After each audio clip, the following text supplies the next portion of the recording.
Shalom adik-adik. Shalom Bu. Bagaimana kabarnya hari ini? Luar biasa. Yes.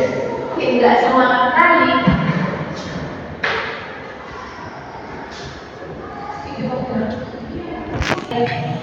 Baik, hari ini kita mau belajar tentang, ada yang tahu? Masih ada yang ingat materi kita minggu lalu? Masih Bu.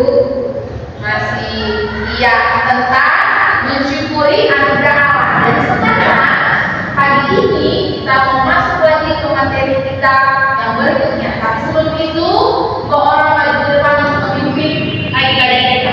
Ibadah kita saja ya, supaya kita mulai belajar tentang hari ini. Boleh? Untuk Cynthia dan Martin boleh maju ke depan. Kita bernyanyi dari Jemaat nomor 64. Bila ku lihat bintang berlapar, 1 dan 3 ya. Bila ku lihat bintang berlapar, nyambungi gunung riuhku derah.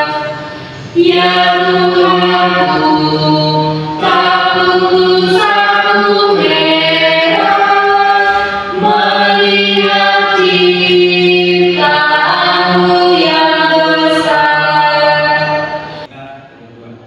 Terima Tuhan saudaramu hingga pada sore hari ini. Tuhan, Semuanya hadir? Hadir tidak Bu? Siapa yang sudah hadir nanti komisarisnya dicatat di hati ibu ya? Ya Bu. Oke, kita mau masuk ke materi kita ini, yaitu udah tahu tadi apa? Mensyukuri anugerah Allah lewat perkembangan iptek. Tapi sebelum itu, ibu mau bertanya dulu, bagaimana perubahan kebudayaan di masyarakat saat ini? Ada yang tahu? Oke, hari ini, pagi ini kita mau nonton video dulu. Tapi sebelum itu nanti ibu mau bertanya, apa yang kamu ketahui tentang video yang ibu? Iya, gitu ya. Oke, pagi ini kita mau menonton video. Nanti kalau ibu sudah buka di sini, kalian harus tahu ya. Ibu akan tanya nanti. Diperhatikan ya. Nanti ibu mau tanya. Karena itu suara alam dengan kita. Sampai mulai dipikirkan suruh ke HP dulu, update media sosial, dan sampai semua langsung berangkat ke sekolah naik ojek online, dan kalau mau jajan kita kesempatan semua lewat HP kita. Tapi benar sih kita perlu zaman dulu semua teknologi ini ada. Terus gimana sih rasanya hidup di zaman sebelum teknologi yang kita kenal itu bukan? Jadi lebih enak mana hidup di zaman sekarang atau mestinya baik lagi bangunnya semenjak mereka orang kita harus mendekat Oke, udah bisa dari tonton, udah tahu sekarang?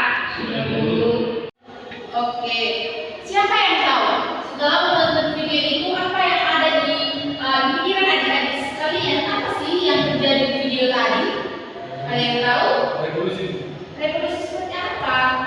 perubahan dari zaman yang Ya, perubahan itu seperti apa, Martin? kan dulu dan juga yang tadi kan dulu nggak ada sepeda motor kayak sekarang. Kan dulu kita masih di rumah, kalau mau mimpi harus ke itulah smartphone gimana, dengar musik harus dibuat pemikiran dari dia. Kan kalau sekarang kan sudah apa? Sudah sistem canggih kan? Karena kalau sekarang teknologi. Ya, itu semua karena teknologi. Untuk mana tahu?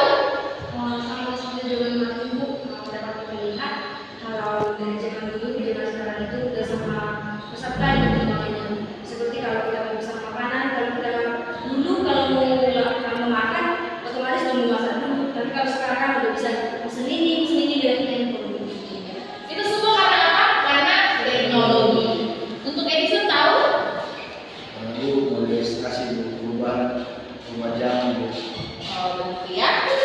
Oke. Dahulu manusia melakukan pekerjaan dan segala berbagai dengan berjalan kaki.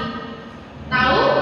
Dulu kalau orang berkomunikasi itu harus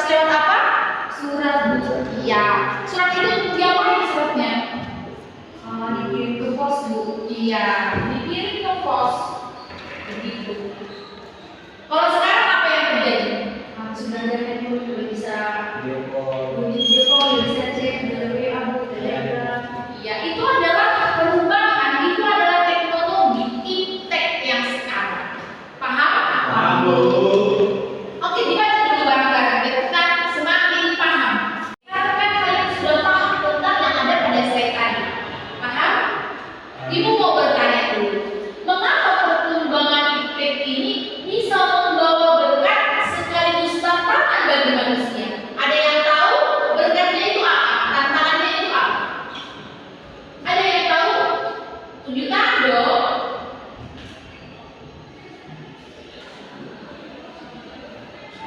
Dikatakan di sini, mengapa perkembangan iptek membawa berkat sekaligus tantangan?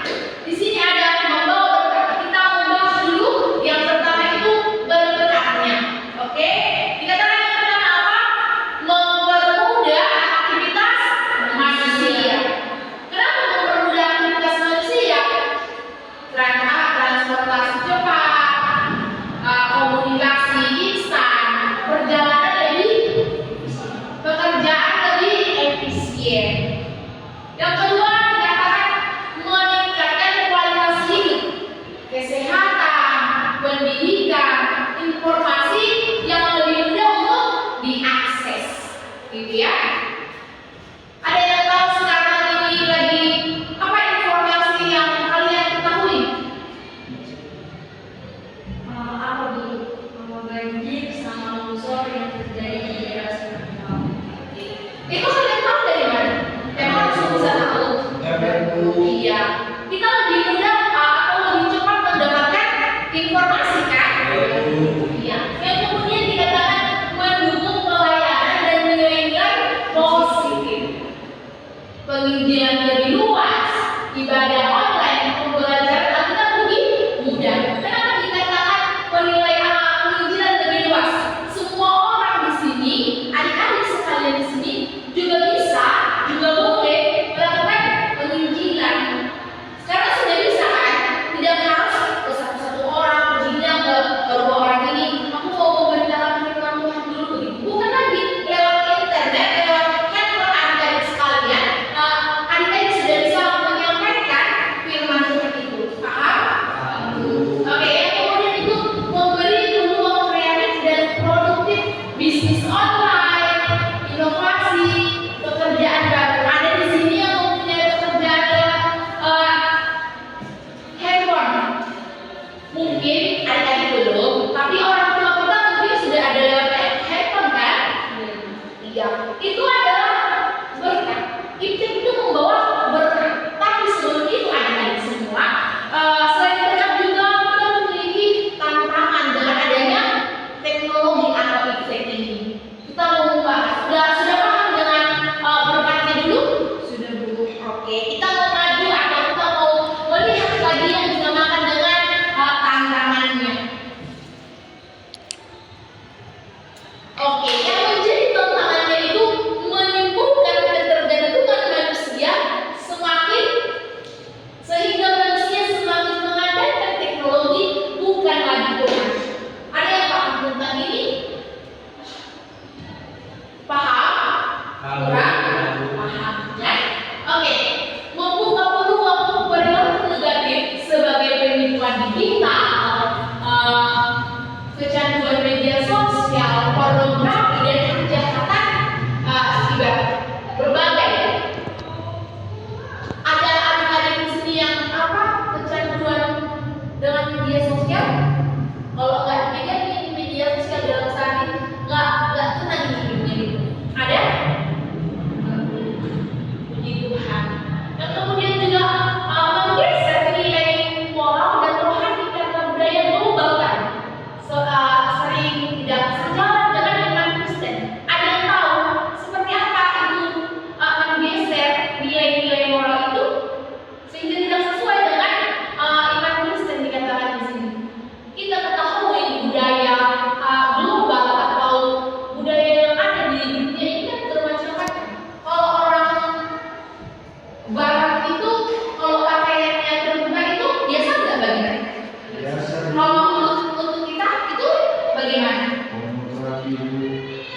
itu sudah termasuk tidak apa?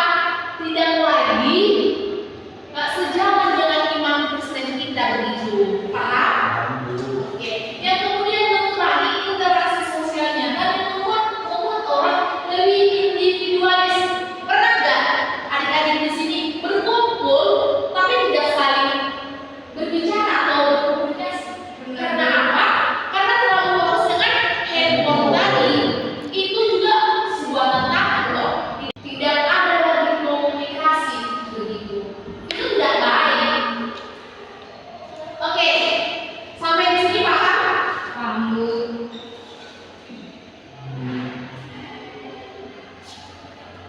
Kita mau lanjut lagi tentang ilmu pengetahuan. Dibaca dulu satu orang saja yang membacakannya. Ilmu pengetahuan. Kamus Besar Bahasa Indonesia menyatakan bahwa ilmu pengetahuan adalah pengetahuan tentang suatu bidang yang disusun secara diperlukan bagi keberlangsungan dan kenyamanan hidup manusia. Oke, kita sekarang sudah paham kan? Adik-adik sudah paham kan tentang apa itu teknologi, apa itu ilmu pengetahuan, paham? Paham. Oke, kita mau lanjut lagi tentang ini. Berikut ini definisi teknologi menurut para ahli. Ada dong ahlinya. Apa sih teknologi itu? Teknologi itu adalah suatu perangkat ide, metode, teknik, benda-benda material yang digunakan dalam waktu dan tempat tertentu maupun untuk apa? Untuk memenuhi kebutuhan manusia. Yang kemudian teknologi itu adalah suatu perilaku, produk informasi dan praktek-praktek baru yang belum banyak diketahui, diterima dan digunakan atau diterapkan oleh sebagian warga masyarakat menginginkan suatu masalah. Paham? Ada pertanyaan mengenai ini? Tidak. Paham? Semuanya paham ya? Kalau semuanya paham, kita ada suatu diskusi. Tapi ini nggak diskusi langsung berkelompok ya, tapi ibu mau bilang, tahu apa maksudnya? Munculkan dengan semua yang ibu jelaskan tadi, munculkan satu pertanyaan, tukarkan dengan teman-temannya, lalu dijawab, lalu setelah itu dibacakan ke depan. Paham? Semuanya paham? Ada yang tidak paham? Paham editor? Kalau paham, buat pertanyaanmu, tukarkan sama temanmu, jawab nanti yang ditukarkan itu baru bacakan ke depan. Ibu akan pilih yang sudah ada, sudah nunggu. Oke, maju ke depan, silakan dibacakan ya. Pertanyaannya, bagaimana cara kamu sebagai remaja Kristen dalam menghadapi berbagai tantangan kritik pada saat ini? Jawabannya, sebagai remaja Kristen menghadapi tantangan kritik pada masa kini perlu sikap yang bijak, kritis, dan berlandaskan iman. Berikut beberapa cara yang dapat dilakukan. Yang pertama, menjadikan iman sebagai dasar penggunaan teknologi. Yang kedua, bersikap kritis terhadap informasi digital. Yang ketiga, menggunakan teknologi secara bertanggung jawab. Yang keempat, memanfaatkan iptek untuk hal yang positif dan produktif. Yang kelima, menjaga keputusan hidup di dunia digital. Dan yang terakhir, tetap